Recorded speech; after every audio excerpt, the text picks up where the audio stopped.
Welcome to Seizure Salad, Fustercluck Epilepticus.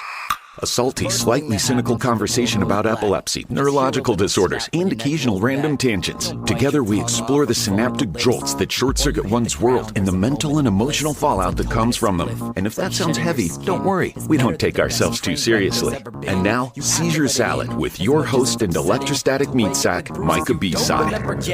You don't remember how the hell you ended up indoors. You don't remember whether you were wetting your gym shorts in front of Amanda, the girl you're after, who already thought you were a fucking disaster. It's not like a last will, it's making me laugh. Unless you get your next one while you're taking a bath. Hello, how are ya? It's Micah B-side with you here for another episode of the B-side Diaries on Seizure Salad, Fustercluck Epilepticus. Hope y'all are doing well. I'm hanging in there. It's been kind of a roller coaster, actually. I actually found work. I got cut off from Social Security disability in April, which is okay. You know, I was getting to that point where it was time to start looking around and seeing what I could do, what I could still do. They were like, well, you may not be able to do what you used to, but you could be a greeter at Walmart, or you could, work stocking in a grocery store or something. So they decided to, that's okay. That's okay. A little bit of a shocker, is definitely stressful, definitely added to my anxiety. But I just trusted in the universe, and it delivered. I got a call from my favorite dispensary in Fort Collins, and they had openings, and they asked me to come in for an interview. I crushed the interview. And about a week and a half later, I got hired at the end of April, beginning of May. So it was perfect timing. It was, losing my disability and getting steady income right at the same time. So it was a little bit tight, but I made it happen. And then, of course, I had to replace the water pump and a whole bunch of other stuff in the van. And so the Orca costs pretty much took up my first paycheck. But the tips are better than I expected. And so the tip money is kind of keeping me going, keeping gas in the car and lunch and things like that. So it's pretty cool. I never expected to be working in a place where I'm one of the more moderate people in the group.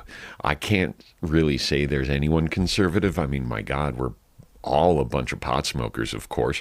I almost think it's a requirement to be able to work in a dispensary. You got to smoke the shit, right? But they're really nice people. It's very successful, but it's still family owned. It's not corporate. So they do have multiple locations, but they don't have that corporate kind of attitude. There's no stress there that I've found so far. It's pretty chill. And everybody I work with so far is pretty fucking awesome. So I'm stoked on that. The voiceover work, it's trickling along. I need to get more motivated on that. I've really been, really honestly, just trying to get used to working full time again. I'm tired. I've got so much to do around the house, and it took me forever to get back on the mic. It's like, wow, dude, all you got to do is open up the microphone and start fucking talking, man. But I didn't, it's been that mentality and the psychological and emotional up and down still pissed off at myself and stuff for being 52 and living at my folks' house right now. I'm not proud of that. Same time, it is what it is. And I got to get over that mental and psychological bullshit that I'm feeding myself so that I can move past it. Because I keep telling myself this in my subconscious, of course. Oh, by the way, I didn't fart. That's just my phone. I have my notification set on whoopee cushion for sound. And so when my notification goes off, people look around and like, did you just fart? I'm putting it on silent now, so I won't be farting anymore, I promise. Anyway, getting nocturnals. here and there.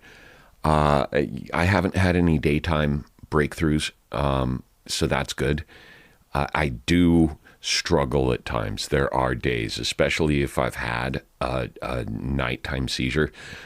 You guys know, anyone who goes through the same stuff, they know that the next day after a nocturnal, it's a bitch. It's a pain in the ass. Cool thing is, though, I let everybody I work with know what's going on, and they're aware of it. So if I need to sit down for a few minutes or something, they'll come and cover my register, and I can go charge back up, so to speak. So it's been good. It's been, wow. How do you say it? Getting back to life and rebuilding life. I'm working on now reinventing myself, really. I guess that's what it comes down to. There's a lot of things I can do that I used to do, but there's a lot of things I can't. And a lot of things that I'm just either not comfortable with or not interested in anymore. I'm in a new chapter, a really new chapter. So it's time for me to start exploring and seeing what's out there. I'm still going to work on the voiceover work, and I still got to figure out a way to get this podcast to where it starts making money so that I'm not losing money by taking the time to work on this. I really need to get this more consistent, and I feel it's good for me. It really is good for me and just my expression and stuff. But I know that it helps a few people too out there. There's a few people here and there that like to hear from me and like to know that they're not alone going through the bullshit that we all have to go through. So that's where I am right now. I'm still a little scared. I'm excited. I'm exhausted. I'm beating myself up for not taking extra time around the house during my days off and things like that. But I'm also trying to pamper myself and let myself know it's okay. So it's like taking that subconscious voice that's beating myself up and saying, hey, relax, one thing at a time. Got to eat the elephant one bite at a time. And that's what I'm working on. So yeah. What else? I have more cannabis than I know what to do with right now. It just between work and my friends and I'm going to be giving a lot of this stuff away, I think, or something. I don't know.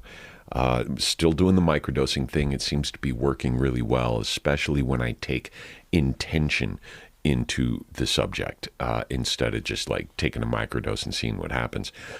Take it with intention. Keeping a journal, keeping notes, things like that. Seems to be helping. I don't know what else to say. It's been great. I want to reconnect with some of my previous guests and hopefully get them back on the show. I'd like to start moving along quicker and faster. Now that I'm working and starting to feel like part of the living world again, I want to make this happen. Of course, it's that Murphy's Law, the double-edged sword. When you finally get the motivation and stuff and get over the bullshit, you don't have the time. So I'll figure it out. I'll make the time. Take care of yourselves. Thanks for listening. I'll talk to you soon. And be good to yourselves, but not too good. It's nice to be a little mischievous once in a while, right? Drive fast, take chances. Unexpect the expected. And remember, it's all in your head. This is to my sick kids. Time to flip this shit. Depakote, Adderall, Ritalin, Pixie sticks. I don't give a fuck what you're riding to the setting sun. Use it as a weapon when it's said and done. It's all too much. Seizure Salad Fustercluck Epilepticus is produced and hosted by Micah Ball. Original logo and graphic design by Alba Lopez. The song Seizure Boy, courtesy of Watsky, and used with permission. Find more great music and poetry on his website, georgewatsky.com. Follow our podcast, like our Facebook page. Whatever blows your hair back, just keep listening. And join us again soon for another episode of Seizure Salad. Until then, remember to unexpect the expected. That's all in your head. Take a minute to sit at the whip and then I'm gonna mash on gas. Cause I'll be crashing that impasse with that ass syntax. Skinny motherfucker off a bucket of Slim Fast.